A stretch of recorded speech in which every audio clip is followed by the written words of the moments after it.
Good morning. It's Wednesday, November 9th, and you're listening to Thy Strong Word, the program where each weekday morning we explore the Holy Scriptures through which God bespeaks us righteous and nourishes our faith. I'm your host, Pastor Phil Booe of St. John Lutheran Church in Laverne, Minnesota. Thank you, friends, for listening. If you find this program edifying, do me a favor, tell your friends, encourage them to tune in over the air if they're in the St. Louis area, online at kfuo.org, or through any podcasting app. Also, I love hearing from you, and I answer every email I receive. So send me your questions or comments to pastorbooe@gmail.com. That's PASTORBOOE@gmail.com. Every Friday, I feature one of your letters at the top of the show. Thy Strong Word is underwritten by the Lutheran Heritage Foundation. They translate and publish biblical and catechetical material for people all over the world. Learn more about their great work at lhfmissions.org. Well, we are 2 episodes into our new topic, which is the book of Exodus. We are at chapter 2. Here we're introduced to Moses, a man whom God cared for and looked after from his birth until his last days. Born a slave but raised as royalty, the patriarch Moses would become an incredibly important figure in our salvation history. But he wasn't perfect, as today's text will demonstrate. But despite his sin, God had great plans for him. And with me this morning to help us dive into this part of our history in chapter 2 is the Reverend Keith Haney. He's assistant to the president for missions, human care, and stewardship in the LCMS Iowa District West. He's also the author of One Nation Under God, Healing Racial Divides in America. He's one of the contributors for the book Words of Strength and Promise, Devotions for Youth. Both of those are available through Concordia Publishing House at cph.org. He also has a podcast, a popular podcast, Becoming Bridge Builders, that delves into issues from racial reconciliation to education innovation, justice reform, and all these types of things that are becoming hot topics today and need to be addressed from a solid confessional principle. So, Pastor Haney, you are a busy guy. Thank you for taking the time to join us on Thy Strong Word. It's my pleasure. Welcome. I'm glad to be here. So, first of all, what do you do in the LCMS Iowa District West, right? You're the assistant to the president, but what kind of ministry are you doing for God's people up there in Iowa, or down there in Iowa, from my perspective? Sure.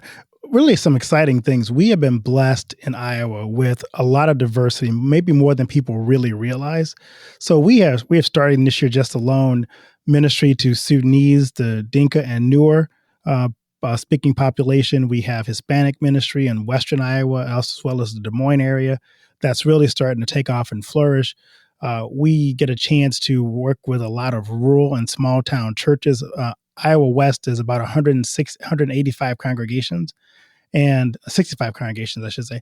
And we have, of those, 80% are rural and small town ministries. So they're really unique ministries, and we get a chance to. And I was just this last week, I was out visiting small towns and kind of going around meeting people, having a dinner at a local pub with a pastor. And it was just just wonderful, warm people here. So the ministry here is diverse and interesting and exciting because we get a chance to really meet God's people on the ground and work together with them so closely to kind of help them better reach their ever-changing communities. So much for being just flyover country, right? Lots of Right. good stuff going on. Well, tell me a little bit about your podcast. It sounds like you're touching some subjects that have become incredibly divisive in some ways in our culture today. Yeah, the podcast kind of grew out of my Bible study. I wanted to keep the conversation about race going and relevant.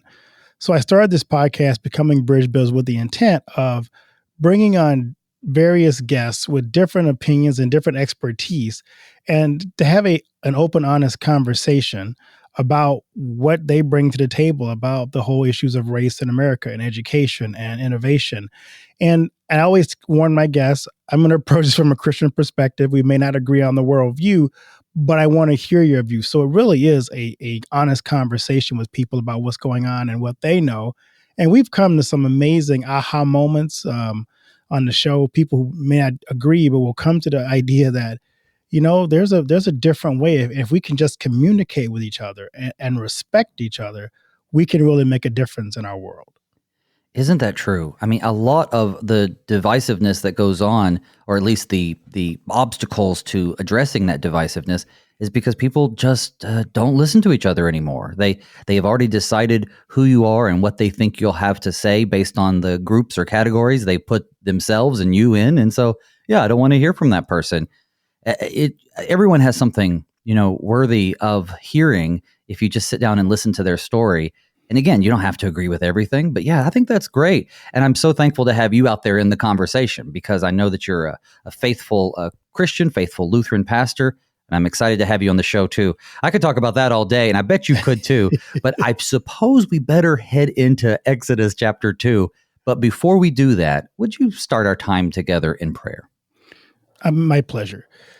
Dear Father, we give you thanks for the opportunity to come together and to delve into your word, to have your Holy Spirit guide and direct our conversations, our thoughts, our meditations, our conversation as we kind of unpack this amazing story of Moses and how you intervened in his life and crafted and created and developed and raised up for yourself a leader who would go in to rescue your people from Egypt. So looking forward to talking more about his life and how you impacted that journey that you took him on. In your son's name we pray. Amen. Amen. Anything you want to say to set the scene, maybe address kind of some background before we head into the text, because this is a passage that most Sunday schoolers are going to be familiar with. The birth of Moses, him being plucked out of the river. We all, if we've been to Sunday school, we have this image engraved in our head about what we think it looks like. But maybe we should start just a few steps back before we dive right in. Anything you want to bring to the table? Well, what struck me as I studied this, and I've read Exodus 2 so many times, as you mentioned before. We've seen them in our Bible studies. We have the picture of the baby in the basket in the water, rescued by the princess. But what I really struck me as I studied this was the way God prepared this prophet for the ministry he was going to do.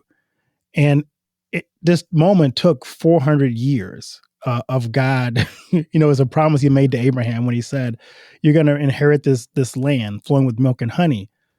But it's going to be 4 generations before your ancestors actually get to that land and inherit that land. So you see that God has a very patient, long range view of history that we don't have the ability or the access to see as we look at things. We only see things in a brief, our time frame. So we only, we have a very limited tomorrow. We have a microwave kind of personality and microwave view of history. But God's got a crock pot vision of history. So I like that. I've never heard that before, but it's so true.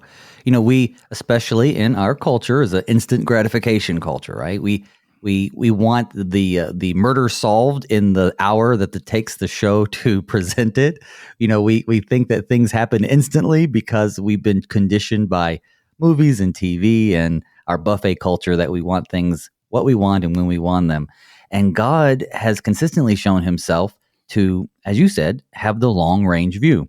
On this program, we just finished a couple weeks ago the book of Daniel.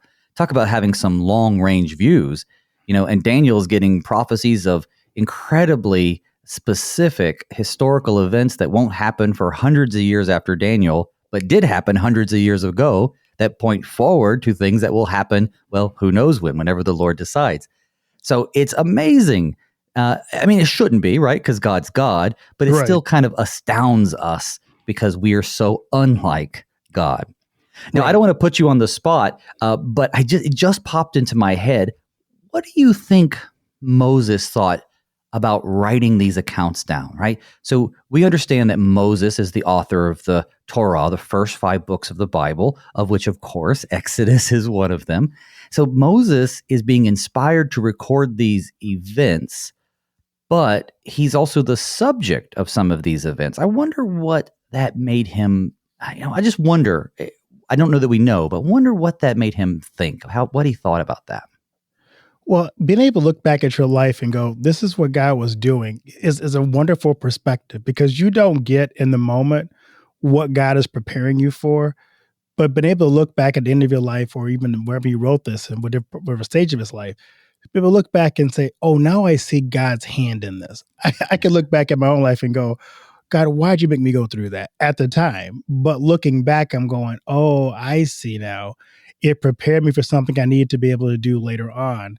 And this was all part of your plan. And you have a greater appreciation for it when you look back at your life and can assess what God was doing through that. And having God to help you to see that in more detail as he's Right. inspired the writing of that, even helped Moses, I'm sure, more to appreciate what God was doing in his life.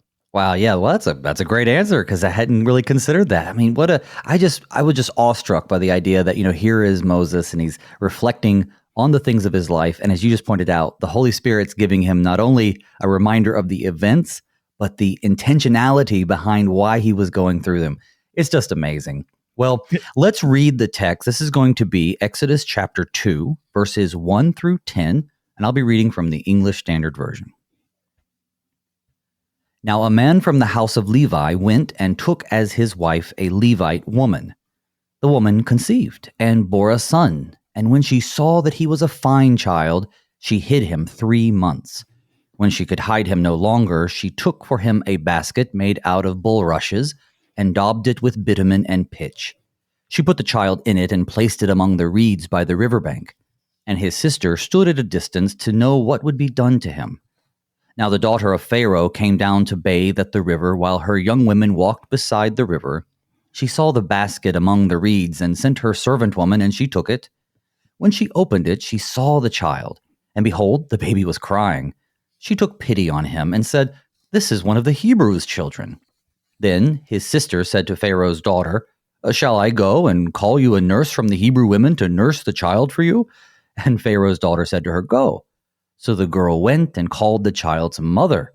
And Pharaoh's daughter said to her, "Take this child away and nurse him for me, and I will give you your wages."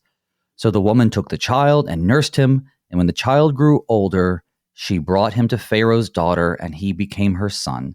And she named him Moses, because, she said, "I drew him out of the water." Well, that's our text, brother. Interesting, right? I just love, and I don't want to jump the gun on you, but I love how, Moses ends up back with his own mother. And not only is she now able to, it's a sad ending coming up when she has to give him away, but not only is she able to nurse him, she's getting paid for the privilege of doing it, which I just think is great. That is amazing. But anyway, take us from the beginning, brother. What's going on here? Well, I guess what strikes me right away is, first of all, the heart of this is that Moses was born to godly parents. And you think about what it meant to be married in that setting. You were in captivity. I'm sure it tested your faith to even think about entering into a holy matrimony like marriage, when everything around you is falling apart. But they thought it was so important that they committed themselves, Moses' parents, to be godly parents. And we know the context of Exodus, where babies were being murdered. And so to save that baby's life, and we live in a kind of a culture now where human life is not valued, especially the life of an infant. We saw these parents say, we know that this is important that this child be born because we value life. So you see that right off the bat in Exodus 2, the value this godly family put toward that child's life, and did everything possible to save that life, even knowing not what God had in mind for the overall picture for them. To me, that stands out as just a powerful testimony to the value that they placed on life. Yeah, she had no expectations that God was going to, provide for little Moses. And she had no expectations that she was going to succeed in her plan. All she knew is that she loved the child. And as you said, respected life. It's such a great connection to make. And so she hid him 3 months. And it says when she hid him no longer, I'm assuming that at this point, he's just making too much noise or people are noticing. Right. I can't understand the structure perfectly on how it was set up. I know they lived in their own communities here, but I assume that they had people walking through, and it was just too difficult. So she does this where she puts him in the little ark. But yeah, I think that is an amazing point. And we're told by Moses that, it's Levite and Levi, they're from the house of Levi, which foreshadows a little bit of the role of the Levites coming down the pike with God. But even taking a step back into chapter 1, which we discussed yesterday, his life was threatened because the Pharaoh was threatened. Pharaoh was worrying about this growing population, and he was worried that they would, amass such strength that they could overthrow him. And so he, makes this order. Well, connecting it as you did to today, what is the worry now? Well, if we have too many people in the population, then the climate will increase or have continuing problems, or it's the resources on the land, or we have all these different issues, whatever they are, that people worry about. Maybe it's even on a personal level. Somebody's worried that they can't provide for a child, so they have been convinced that it's better to end that child's life before they're born. There's all these connections, and here we see someone in the worst of situations, and yet they obviously trust God enough to, not obey what we'd later find out is the fourth commandment. Right, exactly. And it's interesting to me that the threat for Pharaoh were men. In some other cultures, we've seen that in China, the threat is not men, but it's women, Right. So but whatever it is, the culture is always threatened by babies. And the thing that struck me most about this was, and especially today, is why are children such a threat is the thing that keeps popping in my mind. But we see that time and time again, that we just don't value that. But this family valued life so much that I'm sure every time Moses cried, there was a sinking feeling in the house, because it's like, will we be discovered? Will some parent whose child was taken, turn us in or report us? I mean, there had to be this constant 3-month living in fear and torment, as you just worried every time the child made a noise that you're going to be discovered. Yeah, and so she literally leaves it in God's hands, right? Puts him in the basket. Well, let's move on with the story then, So she puts Moses into this little basket of bulrushes. Do you make a lot about connecting that to the ark in terms of, Noah? I mean, I know a lot of people do. I kind of do. I just wonder your thoughts on it. Well, I think everything God does is intentional. I mean, there's we see the connections because it was a boat that God used to save Noah, and it was a little boat that God used eventually to save Israel. And it's no coincidence that it was in Egypt again, and out of Egypt I've called my son, and you see that down with Jesus too. So there is never, I think, anything that God does that just happened to be that way. Everything is intentional and has meaning. Right. And of course, Moses uses the same word as he records here, the same Hebrew word anyway, for basket. It is ark in both counts. So there definitely is that connection. And we make that connection today about being rescued, or at least kept safe from the world, in the ark of the Holy Church, in the language we use at baptism. So yeah, obviously there's all these great connections. And I just like to point those out whenever I can, because as you said, God doesn't do these things on accident. They're Right, speaking exactly. a larger story than we can see. I definitely agree. And those are meaningful for us because we can see the hand of God in the ark. We see the hand of God in this ark that Moses is in too, that God is still moving in throughout history to make sure that everything God intends to accomplish gets accomplished. So it says in 4 that his sister stood at a distance to know what would be done to him. Not the mom, right? The sister. I find that a curious detail. And I wonder because the mom might be suspicious, Sure. This is your child, isn't it? But the sister is like, oh, I just have to be walking by and look, So the girl was probably less threatening than the mom would have been. Well, that makes sense. And it certainly makes sense in the narrative of what happens, because, then she gets to pop up and say, oh, I'll help you. I'll help you take care of that. Right. Yeah. So the daughter of Pharaoh comes down to bathe, and it says, while her young women walk beside the river, she sees the basket. She sends her servants down there. Sometimes I think I get the idea that the daughter of the Pharaoh is not exactly on board with her father's edicts and commands here. Perhaps she has a little bit more of a sympathetic heart. That's one way to look at it. Another way to look at it is, well, there's also this idea that sometimes the children of foreigners are brought into the households to become servants themselves, even though that's not necessarily the role that Moses would end up playing. So, it's hard to know her motivations just from the text. And of course, really, her motivations don't matter to the whole story. But I think it's interesting to reflect on. Why does she say, oh, well, let's draw that child out? Perhaps it's her motherly instinct. Let's draw the child out as opposed to, I don't know, dumping the basket over.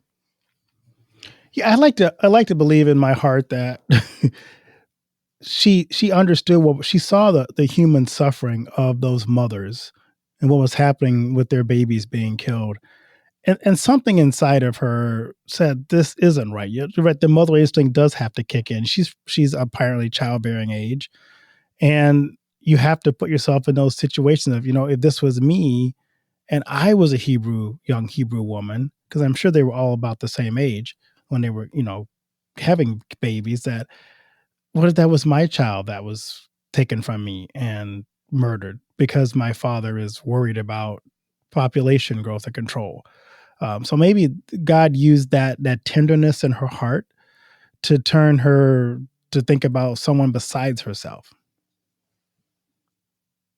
I think looking back too at the mom, and this just occurred to me, I said that she didn't obey the fourth commandment, which would be to honor your father and your mother, and by extension, all those in authority. Now, naturally, the commandments have not yet been given, but it kind of just dawned on me that she really didn't break the commandment.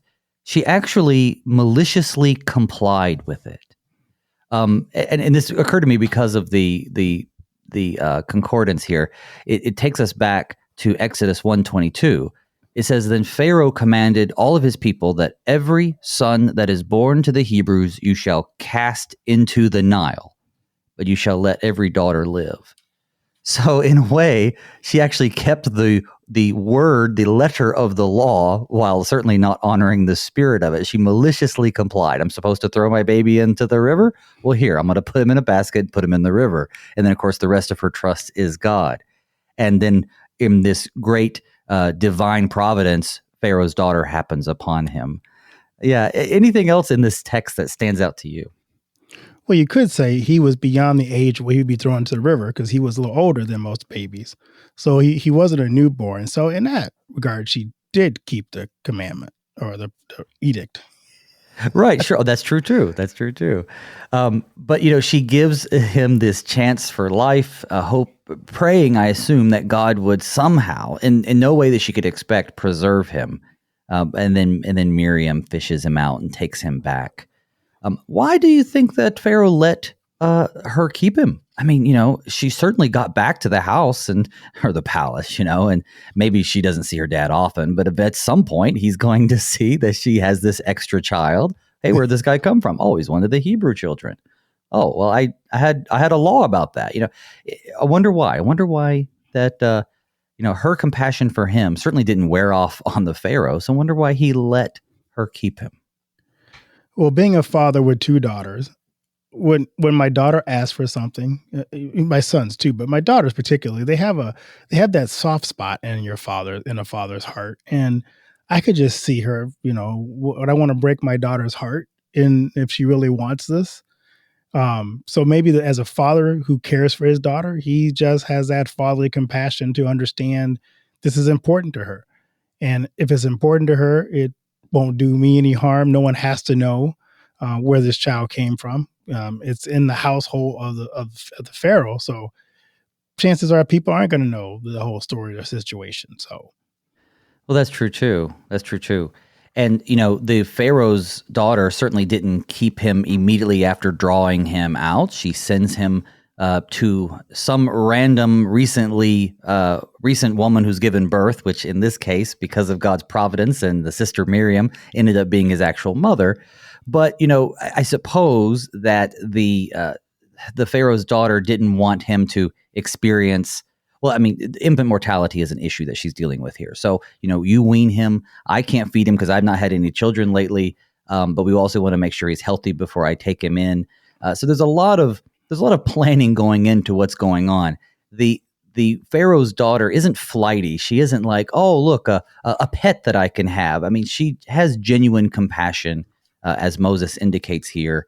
And, this is certainly, she's being moved by God. And we see that too. She doesn't believe in the true God, except God still uses her for the benefit of his own people. And I think there's a connection today as we look at people and we think, well, here's someone who doesn't believe in God, so I don't want to have anything to do with them. Well, that's the wrong attitude, because certainly A, God desires all people to come to the truth and be saved. But B, God even uses unbelievers for the benefit of his creation. And so I think we see that in an example, sort of in a microcosm kind of way in this situation. Here, God is using a pagan, which may be a nice generic term, rulers to care for and eventually redeem his people. Yeah, and I think, the bigger picture here too is this was all part of God's plan of preparing the prophet. He wanted to make sure he understood how the inner workings of the palace were, because he had to come back eventually and, of course, confront Pharaoh. But he was going to be trained in the best of the Egyptian schools and understand the Egyptian way of life. And he was probably ahead of his class. And so he learned from the very best of what God had in mind for him, as this was part of his preparation period process. It never occurred to me, that part that you just mentioned about him being raised in the palace and would give him this advantage when later he would need to go in there or to understand the inner workings of how it all comes to pass. And wow, I never considered that. I think that's really interesting. Yeah, and you can tell that his training came in handy. He knew exactly how the inner workings of the palace were. So anything else about this text before we go to our break? We have just a couple minutes left. She names him Moses. That's a Hebrew name. Interesting. Did she just do that because he is one of the Hebrews? I wonder. Again, I think it's what God put on our heart. Here's what his name will be, and here's why. Because we plucked him out of water. And to me, the beautiful thing about it is, as a Lutheran, we have this wonderful understanding of the element of water. And the element of water is about cleansing and redeeming and buying back. And so here is this man, Moses, who was plucked out of the water, like the waters of baptism, because he was going to redeem God's people. And to me, it's just this beautiful sacramental picture of Moses' life. Yes, absolutely. That connection is so important for us as we remember our own baptisms and how God has redeemed us from our enemies, sin, death, and Satan. Well, I'll tell you what, brother, we need to take a break. So listeners, don't go anywhere. When we come back, Pastor Haney and I will continue our discussion of Exodus chapter 2. We'll see you on the other side.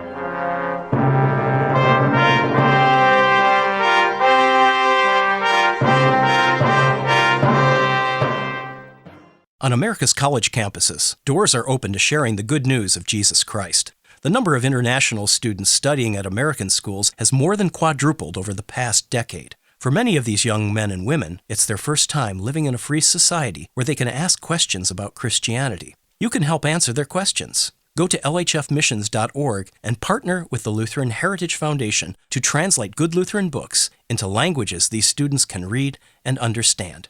lhfmissions.org.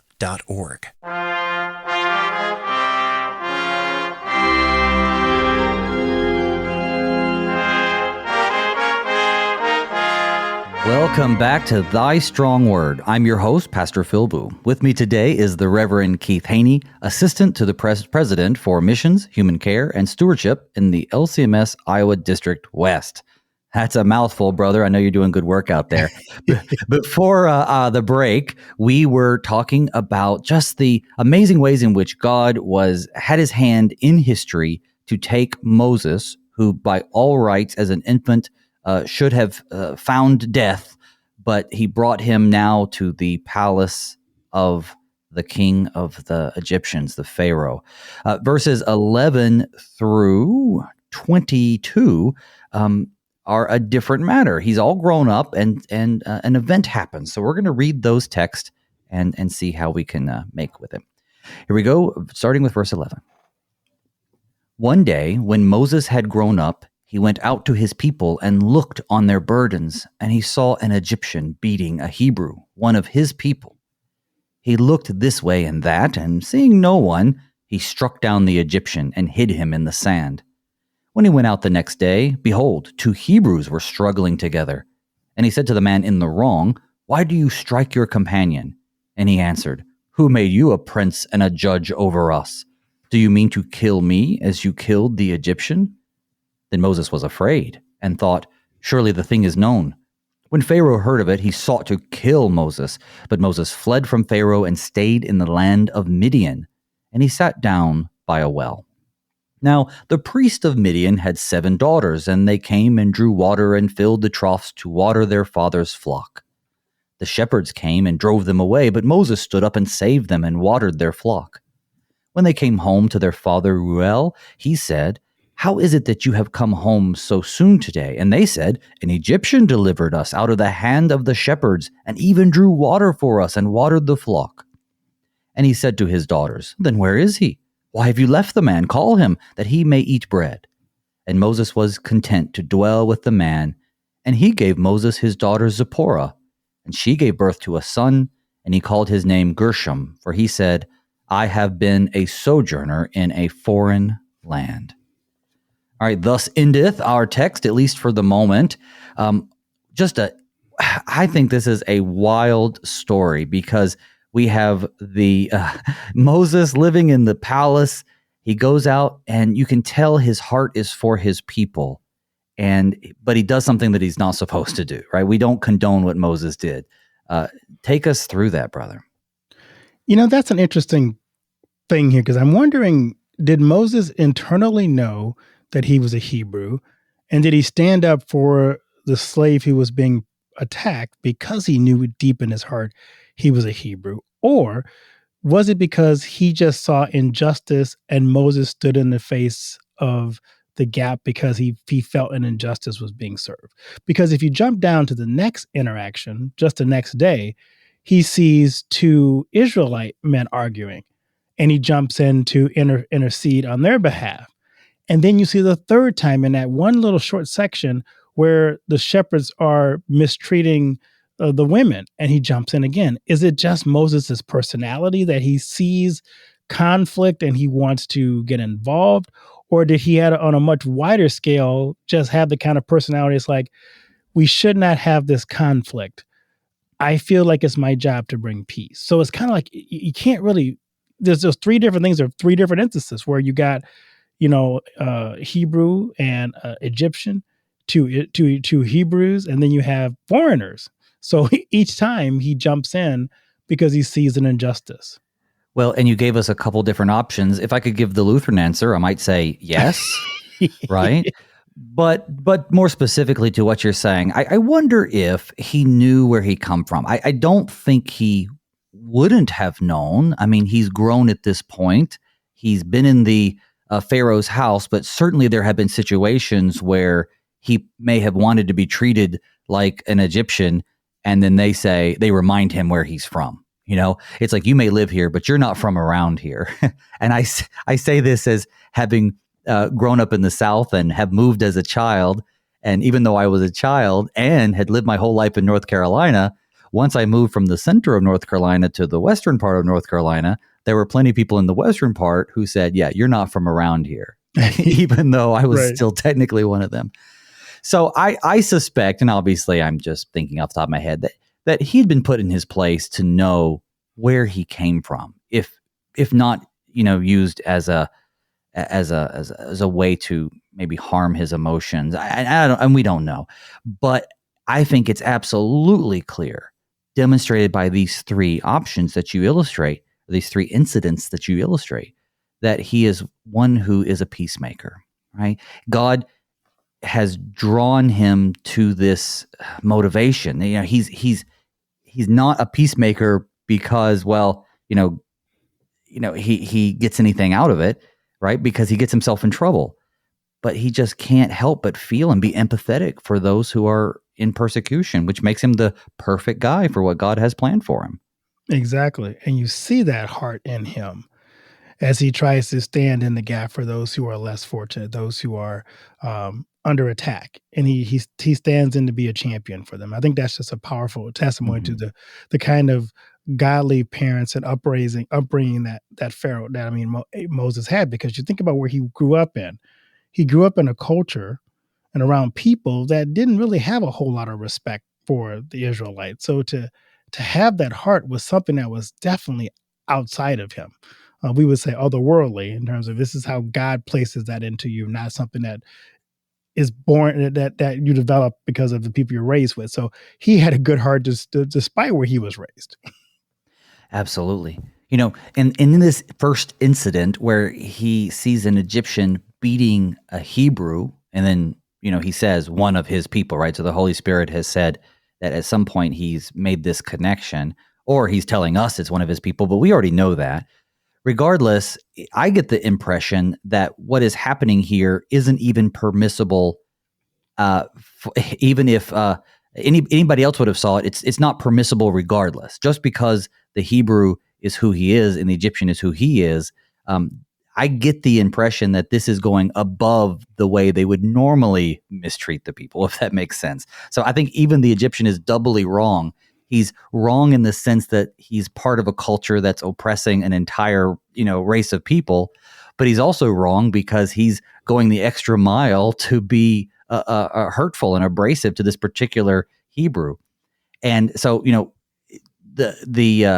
when Moses steps up to exercise judgment, it's ironic that the Jew, the Hebrew, looks at him and says, "Oh, well, who made you a prince and a judge over us?" And he could have answered, Pharaoh, or at the very least, Pharaoh's daughter. You don't know who I am? But then rewinding, then if he really is essentially a prince, he has some authority, it seems, then he could probably discipline an Egyptian for going above and beyond what he's allowed to do. But it's not a capital offense, so he still has done something wrong. And that's how the word gets out. And of course, we don't know exactly how, but certainly someone saw. But if you go back to Genesis 1, you got to keep this in perspective too, that Pharaoh oppressed them on purpose. He wanted to break them. And so I'm wondering if this overseer got that okay, because this is what Pharaoh wants. Pharaoh wants us to make their life difficult. And so he probably felt empowered by the fact that he did. What I find interesting about this too is you would think that because what was happening was pleasing to Pharaoh, why was he so upset with Moses? Because if he really was a prince in the household, a prince probably has a lot more leeway. So if you're going to do something like that, you're a prince. It's like, it wasn't good. We have a conversation. But why did Pharaoh overreact and immediately go to, we have to kill Moses? Because this is one of his own. This is one of the royal family, so to speak. You don't turn on the royal family unless, I wonder if Pharaoh is thinking, we see where his loyalties lie. Mm-hmm. Oh, that not actually one of us. That makes a lot more sense than what I was thinking, because if you then look at it as, well, it's not a crime for an Egyptian to beat a Hebrew at all.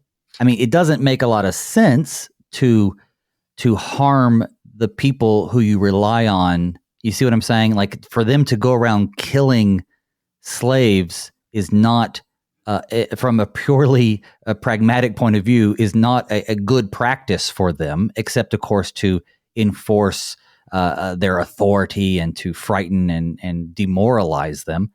So in this case, Moses didn't have any, or at least we're not given privy to, any knowledge of what the situation was. He just reacts. He looks, he sees an Egyptian beating a Hebrew.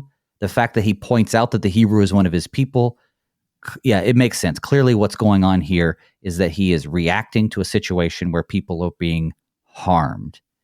But in the next situation, when it's two Hebrews, he's sure to point out that it was the one he addressed was the one in the wrong.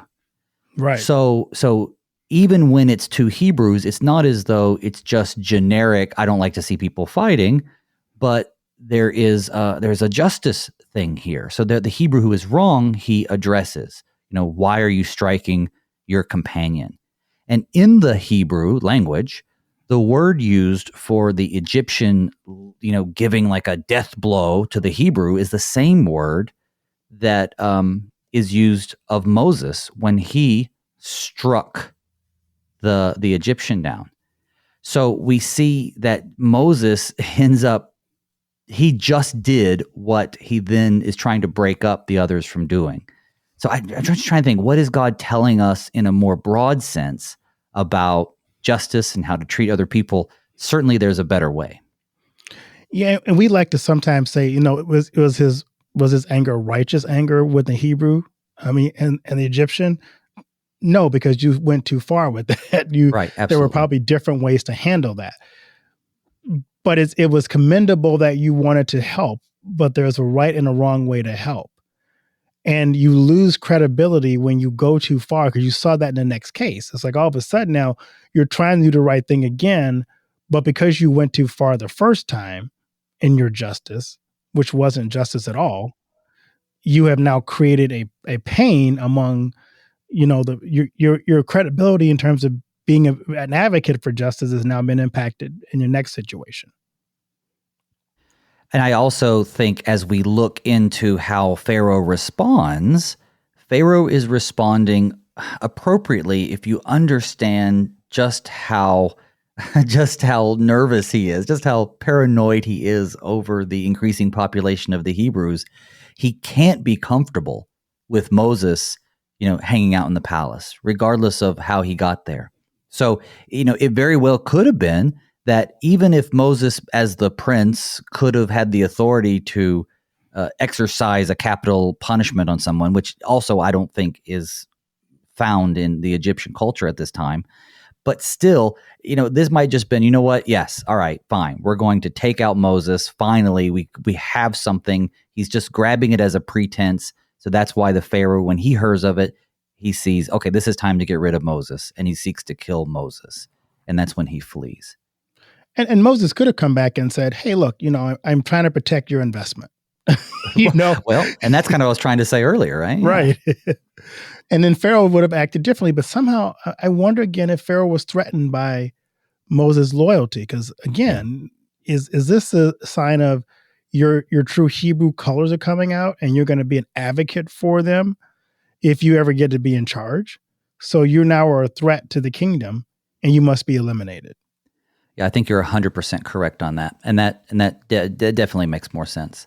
So when we go in then to verse 16, though, he flees, he goes into the land of Midian, he sits down by the well, and now we have this third incident where the priest of Midian has 7 daughters, they're filling their troughs, and he comes and he rescues them. And then verse 19, when they go to tell the dad, they say, an Egyptian has delivered us out of the hand of the shepherds. So they identify him as an Egyptian, likely because of the way he looked, I would say, right? Most likely.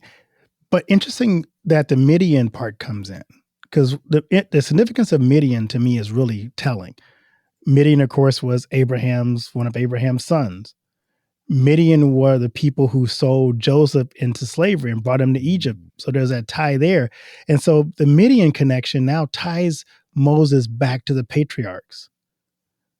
And so you see this circle here, this perfect circle of God saying, go back to your heritage and learn where your people came from. Yeah, that really is an interesting connection I hadn't considered before. And he also has 2 names for what it's worth. Ruel or Jethro, as I think it's a little bit more common. But yeah, we have this guy who connects back to Abraham, and we know what the future is for Moses. He's to shed any sort of loyalty he may have had to Pharaoh, which he's demonstrated that he's easily separated from that by instances of injustice. And yeah, he ends up being the perfect guy for what God has in store. And yeah, that connection back to his own people, that's really important because he's been separated from his heritage, and by reconnecting with it, he's able to then empathize with their plight. And he's going to need that empathy and sympathy because A, he didn't grow up as an indentured slave, as they did, and B, they're going to resist him. When he goes and tries to give them the message from God, they're not going to be favorable to that for a little while. So he's going to meet resistance in two different ways. And so, yeah, I love that. I love thinking about how, they bring him to the father as an Egyptian, but then he gives him one of his daughters, and he's reconnecting with where he's from in that way.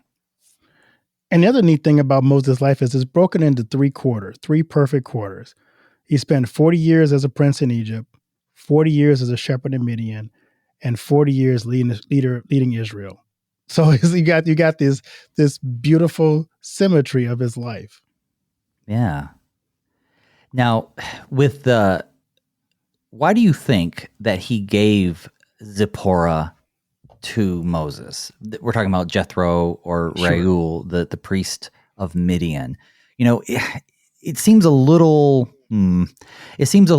shallow to say, thanks for saving my daughters from the shepherds who were being jerks. Here, have one. Obviously, time has passed. He's been dwelling with these folks. He's sojourning with them. Enough time has passed not only to him to build relationships and marry her, but also to have a son. At the same time, marriages weren't about love. It wasn't about falling in love and then marrying someone you love. That's sort of an invention of the 19th century.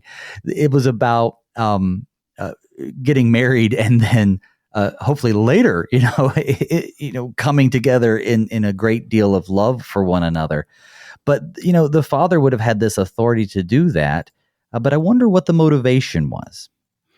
Well, you go back to the stories of Jacob and Esau and how they got their brides. They went back and they worked alongside the father-in-law to be until they earned the right to have the daughter in marriage. And so Moses spent 40 years as a shepherd next to Jethro. And it's like, maybe this was kind of again, going back to his heritage of this is how you marry. But what I find also interesting is that notice that Moses was not really accepted by his own people. He was only accepted by foreigners. Yeah. Yes. Oh, I wonder who else experienced something like that. That's right. I mean, we see this unlikely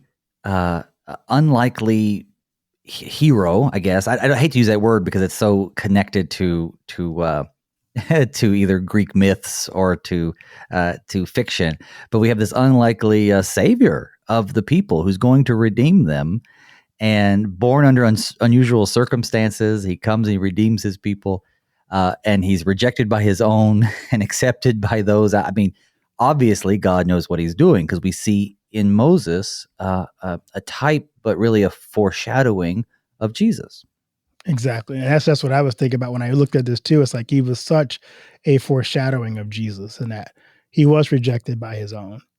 He brought salvation and his own did not receive him. It's like you have this, and of course that's why, you saw Moses at the Transfiguration, because he was connecting the law and the gospel. I mean, the law and the prophets with Jesus on that mountain of Transfiguration. So you see that type of Jesus in Moses's life.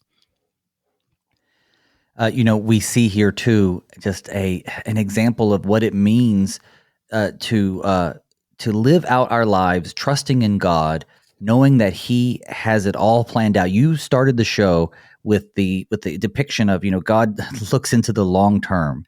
And then you brought up just now, these 40-year periods of his life. He is a fugitive for 40 years, but he's just living his life day by day, trusting in the Lord. And we see here another example. Do you think that when he says Jethro, the priest of Midian, do you see that as a follower of Yahweh, of a different faith? How do you fit that into the equation? Yeah, it's hard to tell because we don't have enough knowledge, but he had something because he gave Moses wonderful advice when Moses was coming to lead his people. When the people came out, I remember the conversation, Moses trying to do too much, and he's frustrated with the people. And Jethro gives this wonderful advice. Is like, why are you doing? Why are you taking on the burdens of all these people yourself? And he tells Moses to appoint elders. And I love that picture of Jethro, being a godly man who understood that there's someone outside of you that's bigger than you. And I like to believe that it's because he was a follower of Yahweh, because it helps us to understand the perspective of knowing that we are not the most important thing, but we are all part of God's overall plan, and we just play a small role in God's long-term crockpot history. Yeah, crockpot history. I love that. Well, we see here that Zipporah, her name means bird, which is a nice name, but Gershom, which is the name that they gave the son, her and Moses' son, has a little bit more significance to it. You know, it's from the Hebrew verb garash, which means, to drive out. And we just saw that where the shepherds came and they tried to, they did drive away the women at the well. Moses was driven out by his own deeds, but also upon the threat of getting in trouble in Egypt. And then when Moses then confronts Pharaoh, he's going to use this same kind of language. The Lord says to Moses in 6, now you shall see what I'll do to Pharaoh, for with a strong hand he will send them out, and with a strong hand he will drive them out of his land.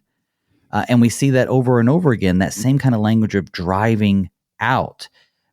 So the text here says he named him Gershom because I have been a sojourner in a foreign land, but with the name literally meaning being driven out. It's also a very typical thing for prophets to either be ordered by God to name their children after either incidents, good or bad, or in this case, the child itself is a reminder of where he's from and how he got where he got. And he doesn't know it yet, but God's going to be driving him back. And we look forward to that one's going to be tomorrow. Yeah, and I love the fact that he spent those 40 years as a shepherd in the desert because God was preparing him for the 40-year journey with the Israelites in the desert.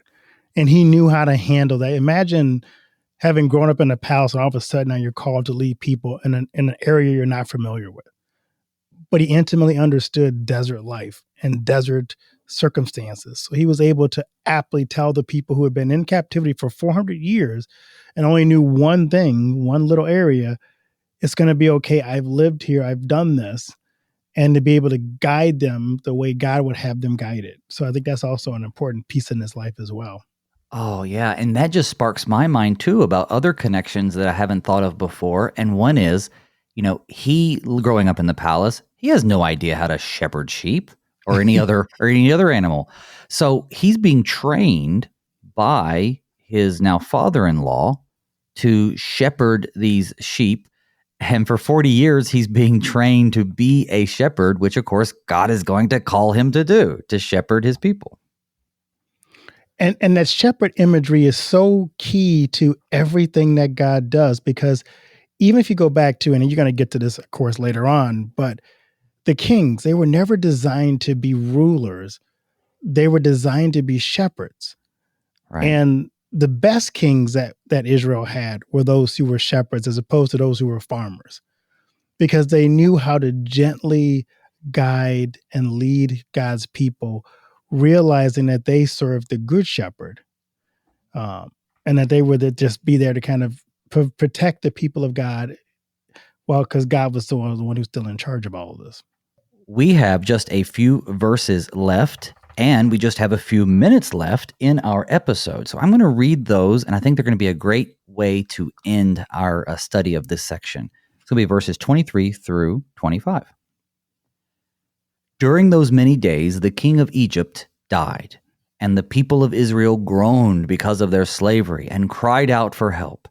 Their cry for rescue from slavery came up to God, and God heard their groaning, and God remembered his covenant with Abraham, with Isaac, and with Jacob. And God saw the people of Israel, and God knew. Okay, before we even get to the amazing way it ends with God knew, God remembered his covenant. I mean, it's not as though he had forgotten, right, brother? Right, exactly. Go ahead. No, I just love how we sometimes think that God is be reminded of his promises. It's like, right. No, it doesn't. God didn't forget his promises. It's just an acknowledgement that God had in the back of his mind always what he was going to do. And this is just a fulfillment of the promise that God already knew how he was going to do it and when he was going to do it. The fact that he saved Moses was God remembering his promise the day Moses was born, and God preparing him his entire life to do this Exodus event was God remembering his promises. This is just an affirmation of something that God already had in mind to do in advance anyway. Psalm 105 verse 8 says, he remembers his covenant forever. Verse 42 of the same psalm, for he remembered his holy promise and Abraham his servant. In 106:45, for their sake he remembered his covenant and relented. The word here, the Hebrew word zakar, it's about not just sort of, oh yeah, I remember. It's about responding to the memory, taking action based on something that has been already set in motion. So him remembering it, I don't know. I think maybe even the word, not that I'm a Hebrew translator, but he responded to the covenant that he had already made or something.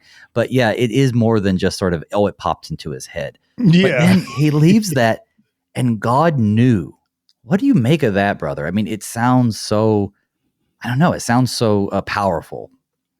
Yeah, it goes back to, even the name of Moses' son Gershom. God knew he was going to make Pharaoh cast his people out. And he prepared them for the long journey ahead because he heard their suffering, he heard their pain, and it moved him to do something, to fulfill the promise he made to Abraham. And to me, that's just a powerful reminder that when we're dealing with the tough things in our life, God remembers, God hears, God's heart breaks, and God responds to our pain. We may not see the events that as totally as God does, but God never forgets us and leaves us in the middle of that. He always has a plan for us.